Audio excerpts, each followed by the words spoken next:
27M, fiancée 26F. Call her L, my father 52M. Call him B, my mother 50F, call her R. L and I met in her freshman year of college. We were both dorm in the same building where we eventually met. We later found out we lived 2 towns away from each other, so whenever we went home, I let her drive with me. It was only added like 20 minutes, so it was no big deal. After multiple trips and hanging out at school, we started to date. I have a close-knit family, as did she, so we told our families right away. I had met hers plenty of times when dropping her off, but it was nothing more than an introduction and exchanging pleasantries. Both of our families accepted each other with open arms, and our relationship grew. I was a year ahead of her, so when I graduated, I went home where I was offered a good job with great pay. I visited her at school whenever I got the chance, and whenever she came home, we would make time for each other. After she graduated, she moved in with me as both of our jobs were in the city, near where we grew up. Like me, she was offered a position at the company she works at now with great pay. After living together for about 3 years, I proposed, and we have been planning our wedding since. Now on to the part you're all reading for.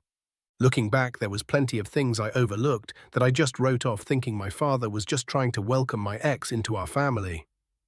Things like my father calling her all the time, and if I was around, they would just tell me they were talking about the upcoming family party or something along those lines. One time, Elle was in the shower and her phone rang.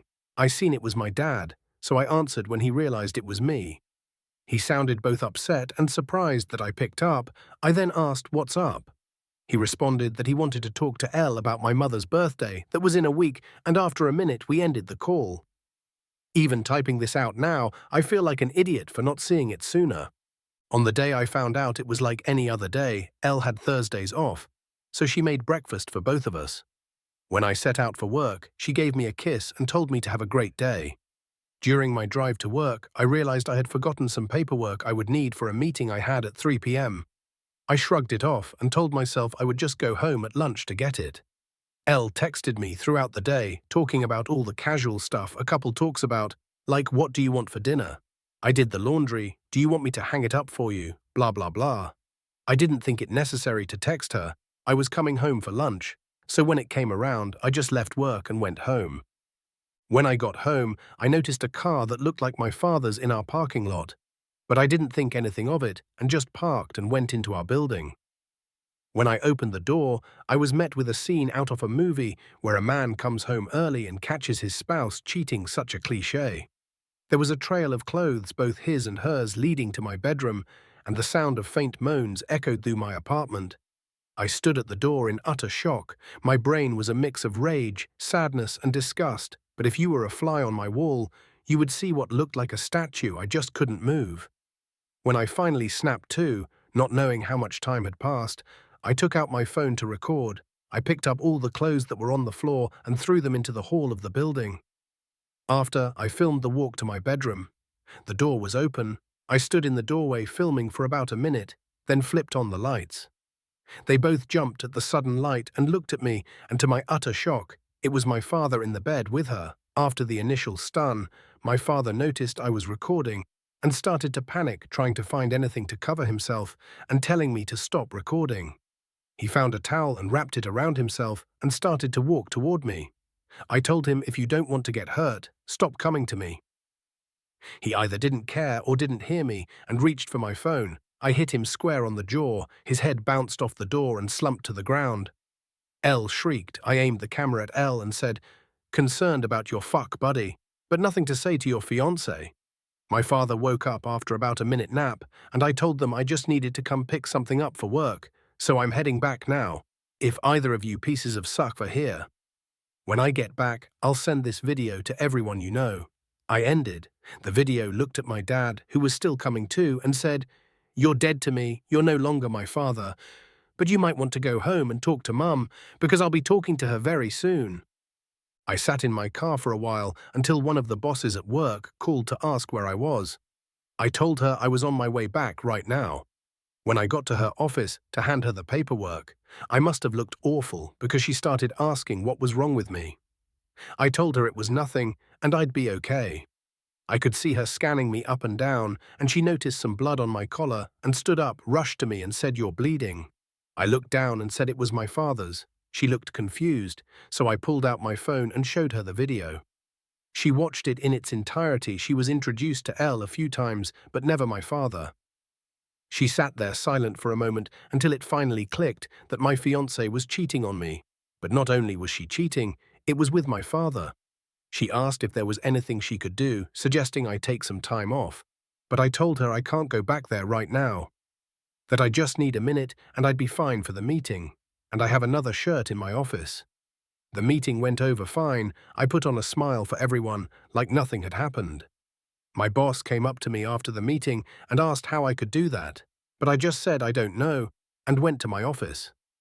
I then came home, and I was alone for the first time in a very long time. So the day I tried to get into contact with my mother, but none of my calls were connecting. I wanted to see if she would get lunch with me, and I'd tell her everything.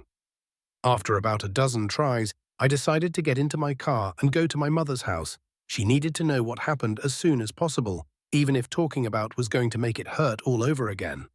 During the drive, I thought about what I would say and how I would say it. That made me start to panic. I had to pull over twice to throw up. It's not every day you have to tell your mum that her husband is screwing your fiancé. I pulled into the driveway and sat in my car for a moment to calm down and gather my thoughts. I was in my car for a few minutes when my mother threw her front door open. So I stepped out of my car. She started cursing at me, saying how dare I come to her home after I hit my father for trying to break up a fight between Elle and I. She called me every name in the book and called me an abuser. She told me I needed to leave since Elle isn't ready to forgive me yet, and that if she's smart, she hopefully never will. Yes, apparently my father took Elle to my family's home and told my mum that Elle and I argued, and when my father tried to spot it, I hit him. She continued on for a while until I finally snapped and said, "Really, Mum? Because your husband is fucking my fiancé. That's why I hit him. And if you can't take my word for it, I have a video, I'll send it to you. But because my own mother can talk to me like this, don't expect to see me again. I don't want to hear your apology when you finally figure out that you're just as shit of a mum as my piece of shit father."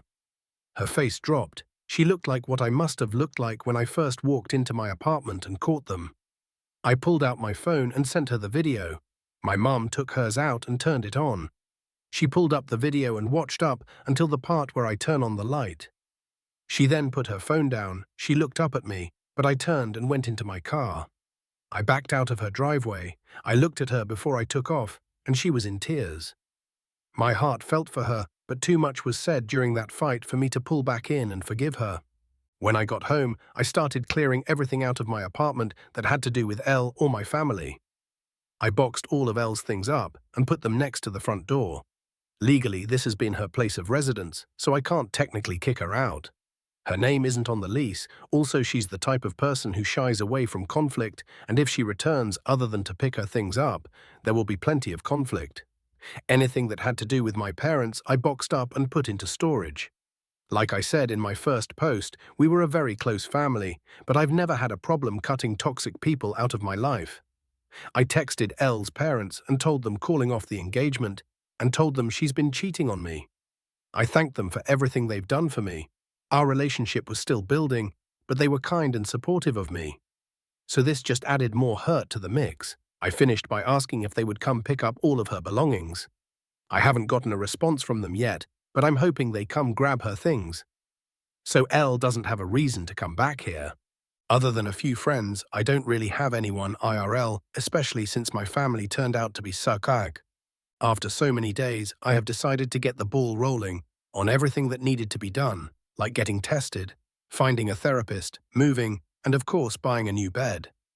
I started by calling my doctor's office, telling them I needed to get tested and to refer me to a therapist. I had my first appointment with a therapist 2 weeks ago, and we decided to continue once a week. I also got tested last week, but it'll be another week or so until I get the results, cross your fingers for me. I got in touch with a real estate agent friend of mine, and he sent me a ton of listings, and I decided on a refurbished cabin on the outskirts of my city. I finished moving 2 days ago.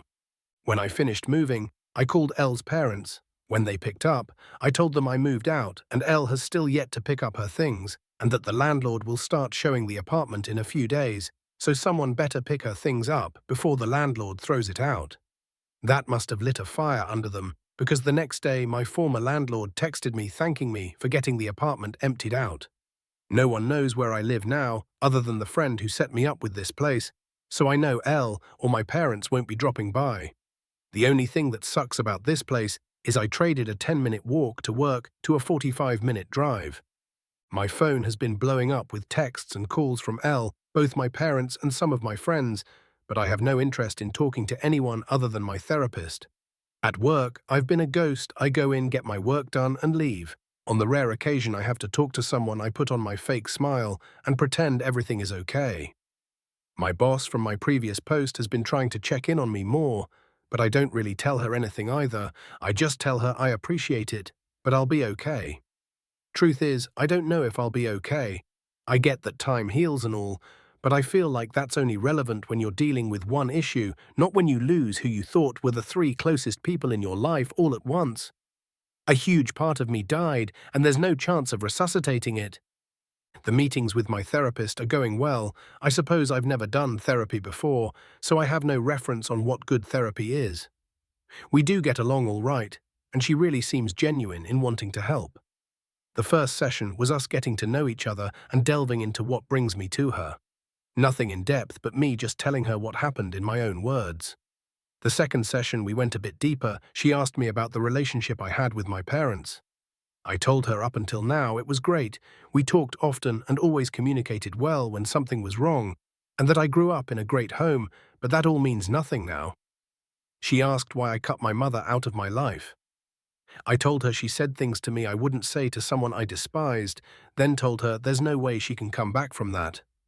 At the end of our last session, I gave her the link to my page on here so she can read more about how I feel and what's going on in my head. I feel like it's easier to type things out than it is to speak it. So if you're reading this, hi doc. For now, I'm still miserable. I thought I'd be okay by now, not necessarily happy, but okay. I know some of it is my own fault, not communicating to my friends, but when I think about responding to them, it just seems so exhausting. I know they'll want to get together or come to my new place, but I just don't have the energy to be around them. Until I do, I'll work, go to my appointments and sit on my back deck, sipping on some bottom-shelf whiskey and try to enjoy this beautiful view. I haven't hunted since high school, so maybe I'll take that up again now that I can hunt from my back porch. The story ends, but I just wanted to tell you and let you know I really needed some space to heal. I've been processing a lot and am finally starting to feel like myself again. For those wondering, I'm clean after my tests and I've fully moved into my new place. I mentioned before that it was a refurbished cabin, but turns out it's a bit more vintage than I expected. I've been working on fixing it up, and while I'm not touching the plumbing or electrical, I'm not that brave, doing the rest has really helped clear my mind. I'm still seeing my therapist, and that's been a game changer. I've also been reconnecting with some co-workers and friends, little by little. Now, the family situation, I decided to talk to my mum. So about a month ago, I reached out to her. When we met, she was emotional and apologized. But honestly, the things she said to me before were hurtful. I told her I couldn't forget what she said, but I'm willing to try rebuilding our relationship just at my own pace. Then she dropped a bombshell. Laura is pregnant. She doesn't know if it's mine or my dad's. Laura never reached out to me, so my mum just sent her away. I don't know what to feel about all of this. I'm still processing, but I'll keep you updated as I figure it out. Dear listeners, thank you for listening, and please share and subscribe to the channel. It will help us a lot.